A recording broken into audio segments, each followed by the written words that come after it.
नमस्कार, आप देख रहे हैं स्वराज एक्सप्रेस। मैं हूं आपके साथ बुशरा और सबसे पहले खबर की बात करेंगे, जहां बिहार में इस वक्त सियासी हलचल तेज हो गई है।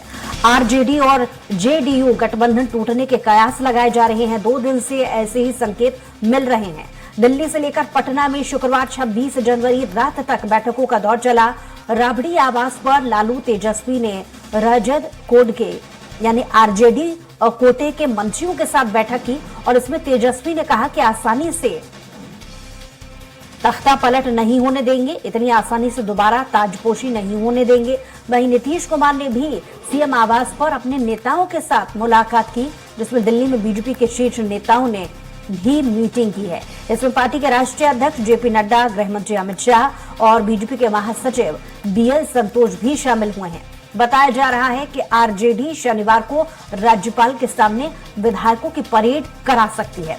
वहीं बीजेपी सूत्रों की माने तो नीतीश कुमार मुख्यमंत्री पद से इस्तीफा दे सकते हैं और रविवार 28 जनवरी को 9वीं बार सीएम पद की शपथ लेने का रिकॉर्ड बन सकता है। तो इसे लेकर बीजेपी ने पटना में आज विधायक दल की बैठक बुलाई है।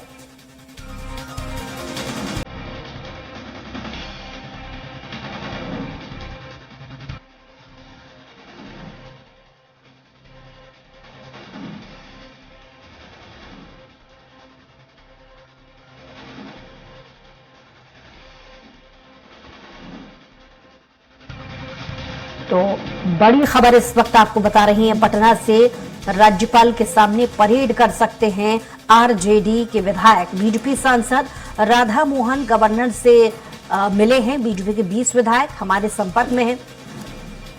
कांग्रेस ने कहा नीतीश कुमार मुख्यमंत्री पद से इस्तीफा दे सकते हैं। सूत्रों के हवाले से बड़ी खबर आपको बता रही हैं, 28 जनवरी को 9वीं बार सीएम पद की शपथ ले सकते हैं। यानी जो सियासी उठापटक का दौर इस वक्त बना हुआ है,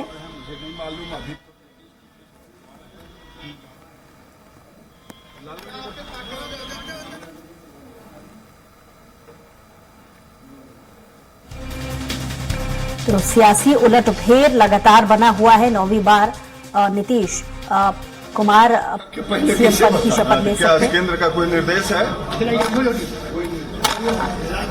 सामान सब ले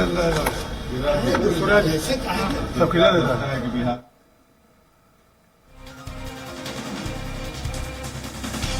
तो राज्यपाल के सामने परेड कर सकते हैं आरजेडी के कुछ विधायक, जिसमें अपना शक्ति प्रदर्शन करते हुए या विधायकों की संख्या को जाहिर करते हुए ये परेड होगी। सूत्रों के हवाले से ये बड़ी जानकारी हम आपको दे रहे हैं। नीतीश कुमार मुख्यमंत्री पद से इस्तीफा दे सकते हैं और 28 जनवरी को 9वीं बार सीएम पद की शपथ ले सकते हैं। तो अपना बहुमत साबित करने के लिए राज्यपाल के सामने आरजेडी के जो विधायक हैं वो परेड करेंगे।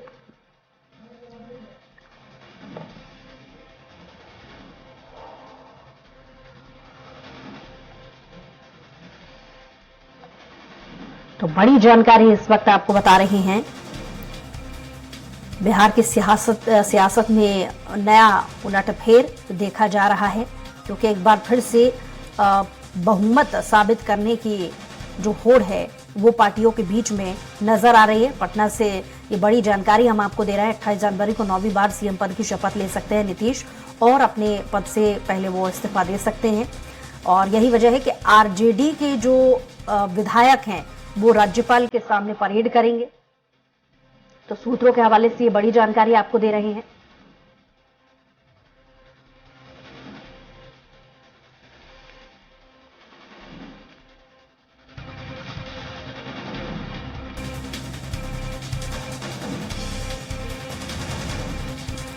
तो नीतीश अगर एनडीए में शामिल हो जाते हैं तो क्या सियासी घटनाक्रम रहने वाला है। दरअसल ममता बनर्जी बंगाल के अकेले लड़ने वाली एक नेता है, अखिलेश यूपी में और आप पंजाब में हैं। ऐसे में कांग्रेस के अलावा नीतीश कुमार ही एक ऐसे नेता हैं जिनकी पकड़ पूरी हिंदी पट्टी पर है। तो कांग्रेस के अलावा नीतीश कुमार ही एक ऐसे नेता हैं जिनमें वो तमाम खूबियां हैं। इंडिया का कुनबा लगभग पूरी तरह से बिखरा हुआ है, जिसे साधने के लिए नीतीश कुमार का जो पुराना अनुभव है राजनीति का, वो कहीं ना कहीं यहाँ पर काम में आने वाला है। यही वजह है कि जो लीडरशिप की जिम्मेदारी है वो कहीं ना कहीं बतौर लीड करते हुए नीतीश कुमार नजर आ सकते हैं एक बार फिर।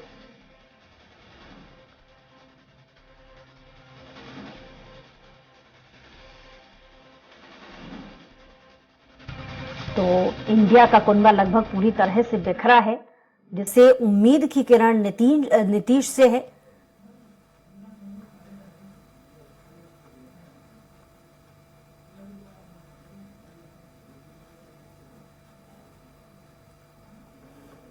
तो ममता बनर्जी बंगाल में अकेले लड़ने का ऐलान कर चुकी हैं, जिसमें अखिलेश यूपी में और आप पंजाब में चुनाव की रुख करेंगे। तो ऐसे में कांग्रेस के अलावा नीतीश ही एक ऐसे नेता बचते हैं वहां जो बतौर सुपीरियर यानी सुपरवाइज करते हुए चुनाव को लीड कर सकते हैं। यही वजह है कि एक बार फिर से भरोसा जो है नीतीश कुमार के नाम पर किया जा रहा है।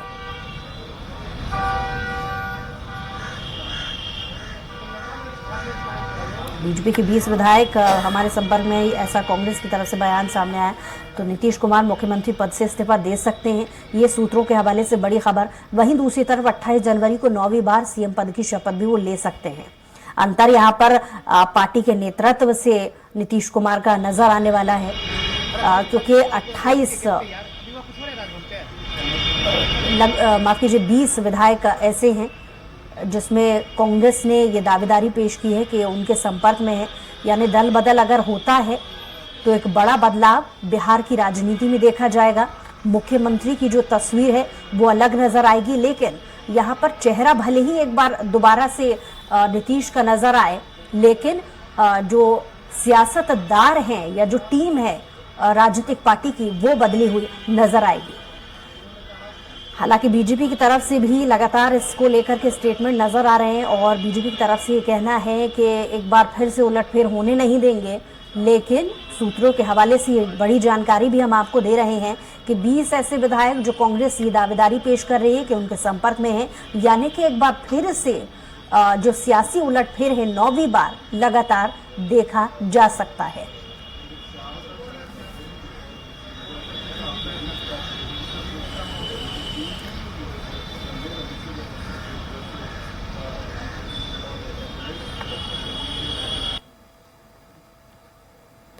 तो नीतीश अगर एनडीए में शामिल हो जाते हैं तो कौन कौन सी प्रमुख बातें हैं जो गौर करने वाली हैं उन्हें नेतृत्व देने को लेकर के। जाहिर है खास बात यह है कि राजनीतिक उनका जो पकड़ है वो बहुत मजबूत है, पुराने अनुभव नेता है।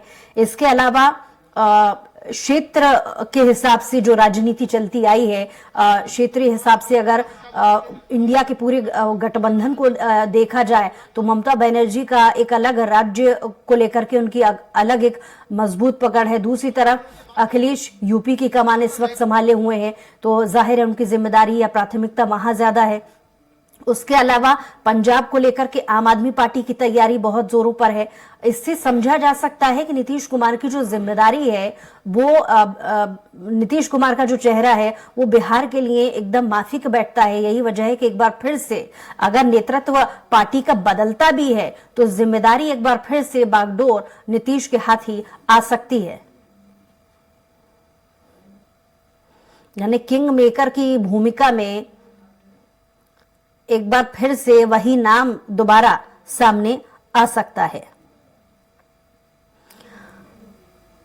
तो बड़ी जानकारी आपको दे रहे हैं कि नीतीश ने आरजेडी मंत्रियों के कामकाज पर बोला था। अभी मुलाकात के बाद में हम जरूर चर्चा करेंगे। 5 मिनट में। अच्छा ठीक है, 5 मिनट में देखिए, 5 मिनट में वो आ रहे हैं और अभी मुलाकात करके अमित शाह से मुलाकात करके जहाँ पर जेपी नड्डा मौजूद थे, भारतीय जनता पार्टी के राष्ट्रीय अध्यक्ष वो वहाँ पर मौजूद थे, अमित शाह मौजूद थे। पंकज को बोलूंगा।